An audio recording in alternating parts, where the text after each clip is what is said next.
Bismillahirrahmanirrahim. Assalamualaikum warahmatullahi wabarakatuh.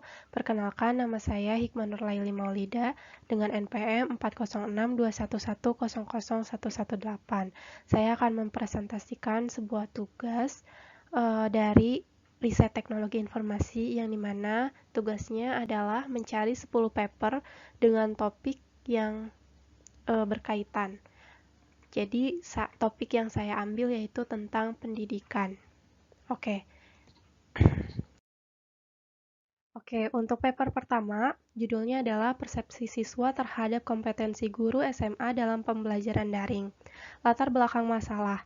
Pembelajaran daring menjadi penting selama pandemi COVID-19, menuntut guru memiliki kompetensi dalam mengelola pembelajaran virtual. Pernyataan masalah, tantangan dalam implementasi pembelajaran daring, guru perlu keterampilan dalam menggunakan teknologi. Pertanyaan penelitian, bagaimana persepsi siswa terhadap kinerja guru dalam pembelajaran daring? Sejauh mana kompetensi guru dalam teknologi pembelajaran daring? Faktor apa yang mempengaruhi keberhasilan pembelajaran daring menurut siswa? Tujuan penelitian, mengevaluasi persepsi siswa terhadap kinerja guru, mengidentifikasi kompetensi guru dan teknologi pembelajaran, dan memahami faktor-faktor keberhasilan pembelajaran daring. Metode, survei deskriptif kuantitatif melibatkan 569 siswa SMA negeri di Yogyakarta. Kontribusi, memberikan wawasan tentang persepsi siswa terhadap kinerja guru, pentingnya kompetensi guru dalam pembelajaran virtual, dan faktor-faktor peningkatan efektivitas pembelajaran selama daring. Oke, selanjutnya ada paper kedua yang judulnya adalah perbandingan prestasi siswa bidang ketenagalistrikan menggunakan augmented realitas antara kelas offline dan online. Latar belakang, pembelajaran fisika memerlukan sikap ilmiah, mode pembelajaran offline dan online sama efektif, dan pembelajaran online meningkat saat pandemi.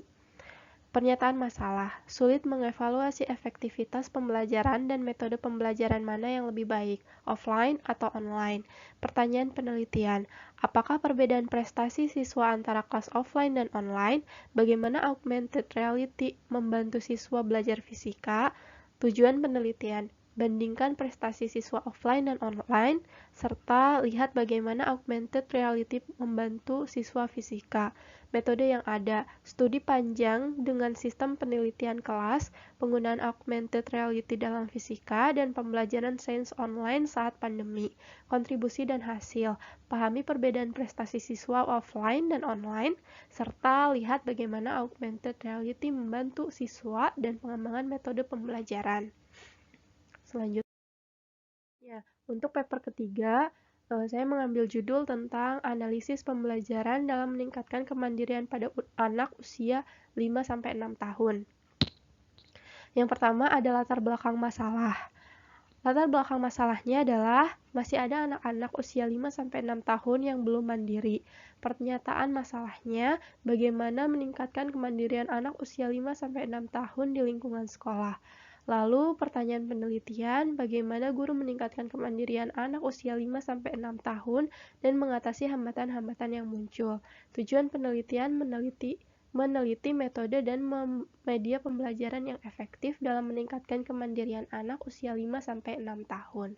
Metode yang digunakan, penelitian menggunakan pendekatan kualitatif dengan wawancara, observasi, dan dokumentasi. Kontribusi penelitian memberikan wawasan tentang cara meningkatkan kemandirian anak usia 5-6 tahun melalui pembelajaran yang tepat. Lalu, hasil penelitiannya adalah menunjukkan bahwa metode dan media pembelajaran yang baik dapat meningkatkan kemandirian anak usia 5-6 tahun, serta mengatasi hambatan-hambatan seperti rasa malu dan rasa takut. Oke, untuk selanjutnya, paper keempat, saya mengambil judul tentang praktik pengajaran reflektif menggunakan PMRI dan collaborative learning. Yang pertama adalah latar belakang masalah.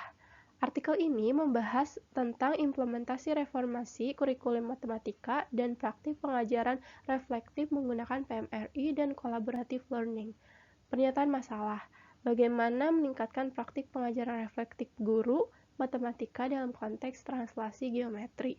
Lalu pertanyaan penelitian, bagaimana guru matematika dapat mengembangkan praktik pengajaran reflektif mereka menggunakan PMRI dan pembelajaran kolaboratif dalam konteks translasi geometri. Tujuan penelitian, mengeksplorasi dan meningkatkan praktik pengajaran reflektif guru matematika melalui penerapan PMRI dan pembelajaran kolaboratif dalam konteks translasi geometri. Lalu metode penelitian, melibatkan observasi praktik pengajaran analisis PMRI dan pengembangan HLT.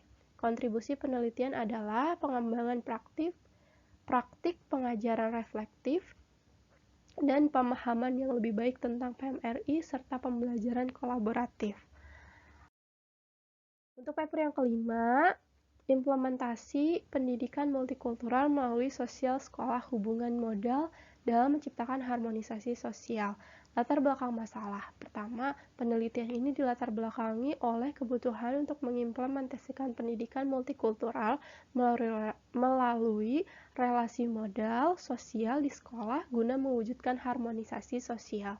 Pernyataan masalah, bagaimana implementasi pendidikan multikultural melalui relasi modal sosial di sekolah dapat membantu mengurangi intoleransi terkait agama, suku, dan ras. Tujuan penelitian ini adalah untuk memahami implementasi pendidikan multikultural melalui relasi modal sosial di sekolah dan dampaknya terhadap mengurangi intoleransi serta mewujudkan harmonisasi sosial. Existing method. Metode yang digunakan dalam penelitian ini meliputi observasi aktivitas sehari-hari di sekolah, analisis data deskriptif, kualitatif, serta teknik triangulasi sumber dan metode untuk memvalidasi data. Kontribusi penelitian. Penelitian ini berkontribusi pada pemahaman implementasi pendidikan multikultural melalui relasi modal sosial di sekolah dalam mengatasi intoleransi dan menciptakan harmonisasi sosial. Lalu ada paper yang keenam, yang berjudul Ketertarikan Mahasiswa Terhadap Pengajaran Dosen Performa di Kelas Hybrid. Latar belakang, penelitian ini bertujuan untuk mengetahui apakah mahasiswa program studi bahasa Inggris tertarik terhadap kinerja mengajar dosen dalam pembelajaran mata kuliah English for Tourists untuk kelas hybrid.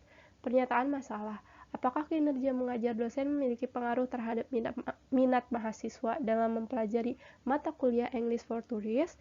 Tujuannya, memahami minat mahasiswa terhadap kinerja mengajar dosen dalam mata kuliah English for Tourists. Metodenya kombinasi metode kuantitatif dan kualitatif dengan 260 mahasiswa dan purpose sampling.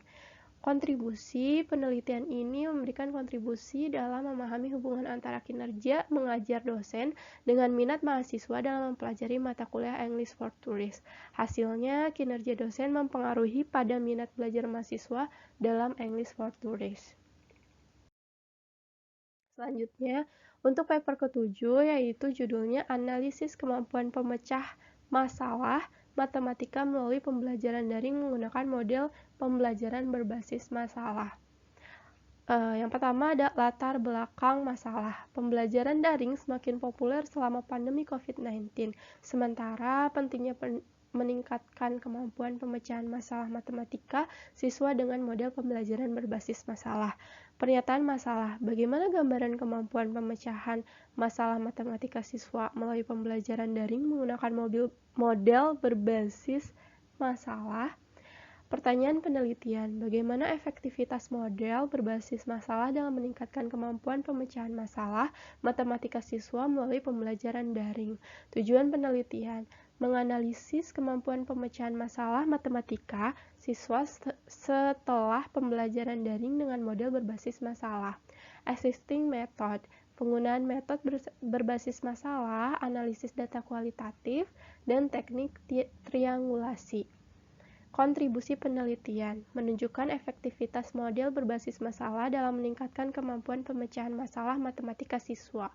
Lalu hasil penelitiannya adalah terjadi peningkatan kemampuan pemecahan masalah matematika siswa melalui pembelajaran daring dengan model berbasis masalah.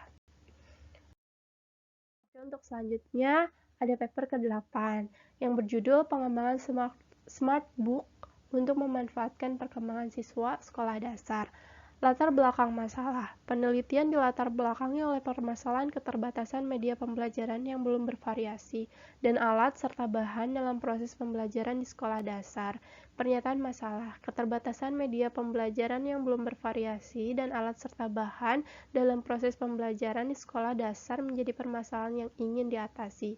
Pertanyaan penelitian. Bagaimana daya tarik media smart book dalam proses pembelajaran materi daur hidup hewan? Dan bagaimana tingkat pemahaman siswa setelah menggunakan media smart book. Tujuan penelitian untuk mengetahui daya tarik media smart book dalam proses pembelajaran pada materi daur hidup hewan. Metode penelitian yang digunakan dalam model pengembangan EDDI tipe Research and Development or R&D. Kontribusi penelitian dan hasil penelitian. Penelitian ini memberikan kontribusi dalam pengembangan media pembelajaran smart book untuk meningkatkan pemahaman siswa dalam pembelajaran ilmu pengetahuan. Selanjutnya, yaitu paper 9 yang berjudul Pengembangan Pembelajaran Web Online dengan Etnomatematika Konten. Yang pertama ada latar belakang masalah. Perkembangan teknologi dan keterampilan abad 21 menuntut pendidikan untuk mengubah metode pembelajaran menuju pendekatan siswa-centric dengan memanfaatkan teknologi. Pernyataan masalah. Tantangan terletak pada integrasi muatan etnomatematika dalam pembelajaran online dan meningkatkan self-regulated learning siswa. Pertanyaan penelitian, bagaimana mengembangkan web pembelajaran online dengan muatan etnomatematika untuk self-regulated learning? Tujuan penelitian, mengembangkan web pembelajaran online dengan muatan etnomatematika untuk sekolah dasar dan menguji pengaruhnya terhadap self-regulated learning siswa. Existing method, penelitian ini mengikuti desain model Lee and Owen 2004. Dengan fokus pada penggunaan gambar, audio, dan video dalam pengembangan web pembelajaran online. Kontribusi penelitian. Penelitian ini memberikan kontribusi dalam pengembangan pembelajaran online yang mengintegrasikan etnomatematika, meningkatkan minat belajar siswa, dan mendukung pembelajaran mandiri. Lalu untuk paper yang ke-10 atau paper yang terakhir, berjudul Analisis Keterampilan Literasi Digital Siswa Melalui Blended Learning Pasca Pandemi COVID-19. Latar belakang masalah. Implementasi blended learning di Madrasah Ibtidaiyah menunjukkan variasi dalam penerapan teknologi dalam pembelajaran. Pernyataan masalah. Konsistensi penerapan blended learning dan peningkatan literasi digital siswa perlu dievaluasi. Pertanyaan penelitian. Bagaimana guru menerapkan blended learning untuk meningkatkan literasi digital siswa? Sejauh mana dampak blended learning terhadap kemampuan literasi digital siswa?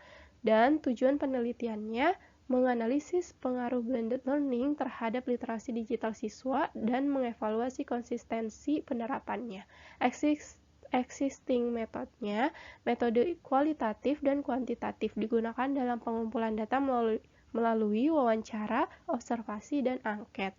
Kontribusi penelitian, memberikan wawasan bagi sekolah dalam mengadopsi blended learning dan menyumbangkan data empiris untuk pengembangan pendidikan.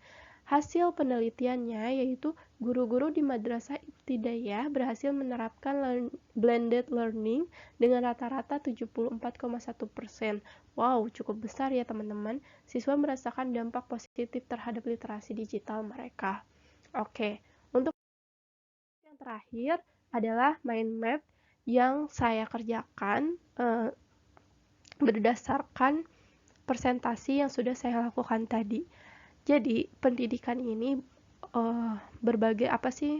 ada berbagai macam ya. Di sini ada mungkin dengan menggunakan pembelajaran daring, terus pembelajaran secara hybrid kan tadi, pembelajaran menggunakan web online juga, lalu ada standar pembelajaran seperti apa, implementasi standar dalam proses belajar mengajarnya juga seperti apa, dan yang terakhir standar kualitas pendidikannya juga sempat saya presentasikan juga tadi.